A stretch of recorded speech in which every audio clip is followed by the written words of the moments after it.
roca nos invita a imitar la naturaleza y entender el suelo no desde lo que queremos producir, sino desde aquello que el suelo puede sostener.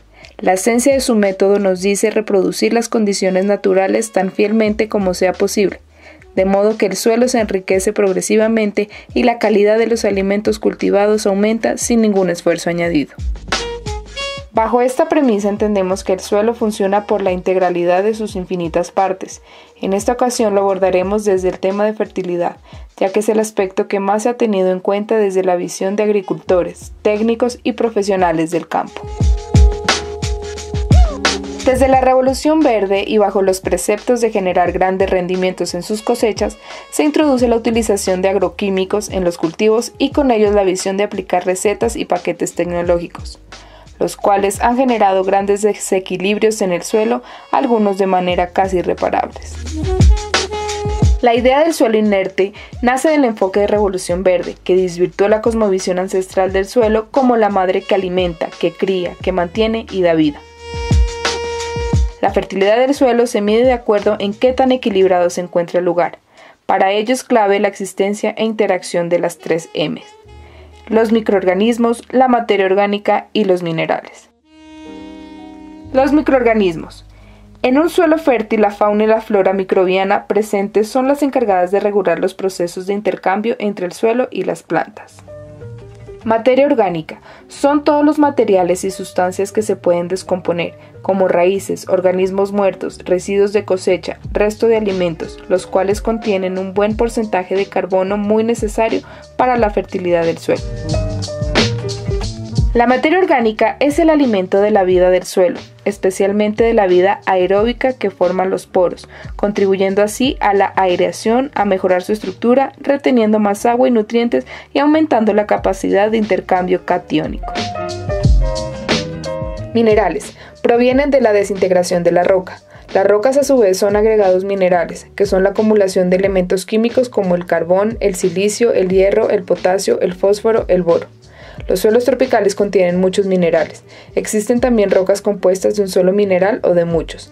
La fertilidad de la finca depende en gran medida de la cantidad de minerales disponibles. Se recomienda la remineralización con harina de roca.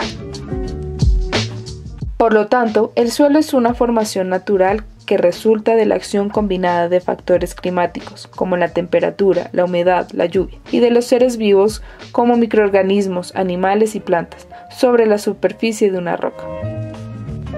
En los suelos del Patía, después de realizado el análisis por método de cromatografía, encontramos que son suelos con altos contenidos de minerales, con escasa materia orgánica y muy poca microbiología. Los microorganismos de montaña contienen en promedio 80 especies de microorganismos de unos 10 géneros, que pertenecen básicamente a 4 grupos: Actinomycetus, bacterias fotosintéticas, bacterias productoras de ácido láctico y levaduras. Sus funciones: descomponen la materia orgánica, compiten con los microorganismos dañinos, reciclan los nutrientes para las plantas, fijan el nitrógeno en el suelo, degradan las sustancias tóxicas como pesticidas, producen sustancias y componentes naturales que mejoran la textura del suelo. En este evento lo que estamos haciendo es enseñándole a los agricultores de aquí de la Hacienda Santa Elena cómo reconocer y dónde encontrar los microorganismos de montaña o microorganismos eficientes. Entonces, debajo de los árboles donde se acumula hojarasca, donde permanece, digamos, el suelo quieto, donde no hay invasión ni de seres humanos ni de animales, estos microorganismos en el depósito de la hojarasca van descomponiendo paulatinamente, y a través de este proceso lo que ellos hacen es una meteorización de los minerales, y finalmente lo que tenemos aquí es mucho microorganismo para desdoblar muchos nutrientes. Ahí lo que estamos haciendo es una captura para reproducirlos ya de una manera un poco más artificial en el lugar donde vamos a estar en el seminario.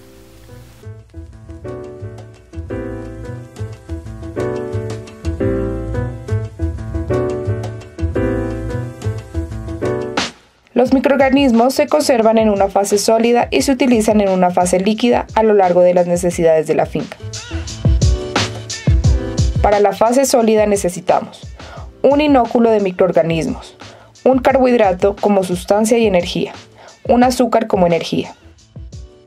Para la fase líquida necesitamos un inóculo de microorganismos de montaña sólidos, un azúcar como energía, agua limpia sin cloro. Reproducción de microorganismos de montaña en fase sólida.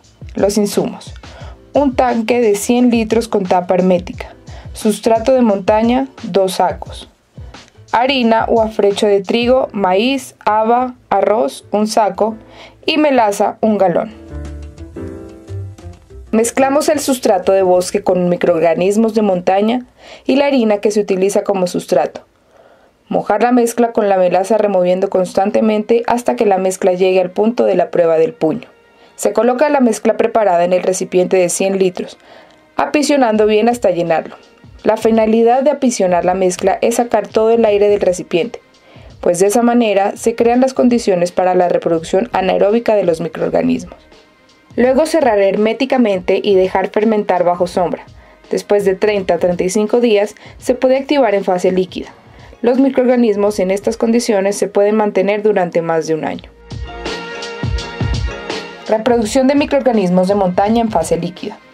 Llenar en un recipiente de 120 litros y 1 galón de melaza.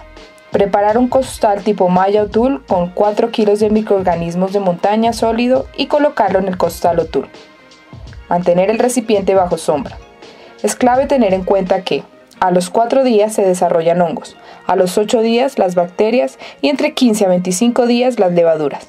El agua irá tomando el color y olor de la chicha, olor a fermentado.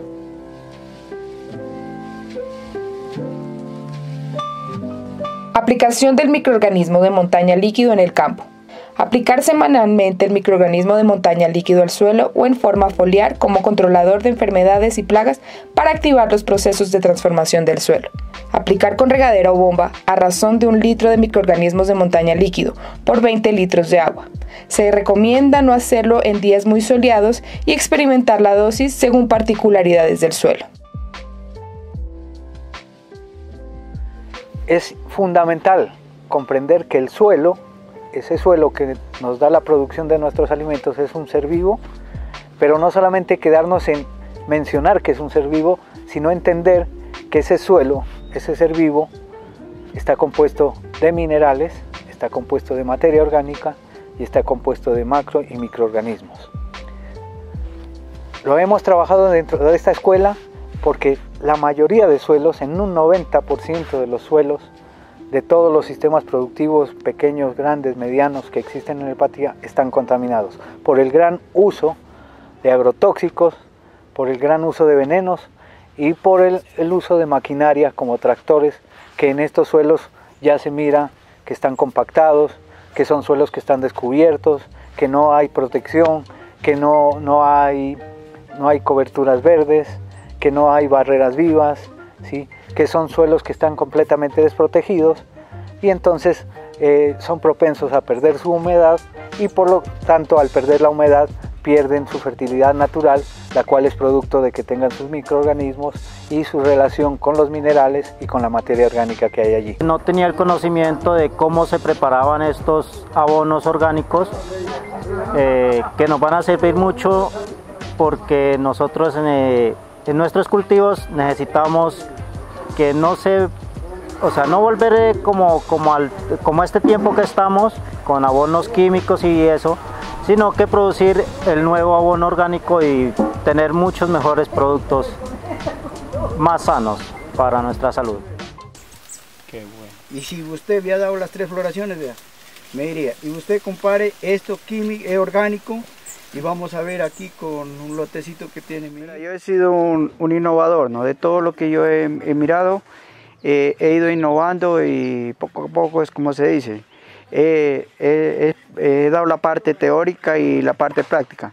¿Qué nosotros tocaría? Que la gente no se lleve nomás en la teoría. Como ser, si hoy día le damos una parte de teoría, pero pongámoslo a la práctica, que lo practiquen en todos sus suelos, que según los suelos que tengan, le hagamos el manejo. Porque lo que yo les he comentado, que hagamos del suelo, que en veces dicen que es un suelo malo, que suelos malos no hay. El malo es uno porque no tiene el conocimiento de un buen manejo. Cuando nosotros tenemos un conocimiento de ese suelo, entonces ahí, y ese sería lo único que yo digo, que les dejaríamos un legado a nuestros hijos para que ellos no se van a decir que, porque si yo les dejo, apenas les dejo dinero, les dejo cosas, eso para el futuro no va a ser viable. Si yo les dejo un buen suelo con una buena aireación, buen oxígeno de todo esto y buen agua, entonces ellos van a producir. Lo que a nosotros no nos explicaron en eso, ni nos han dado teorías ni prácticas, pero nosotros ya venimos con un conocimiento que poco a poco se ha ido en la parte de que se ha experimentado acá y con las capacitaciones que hemos tenido también.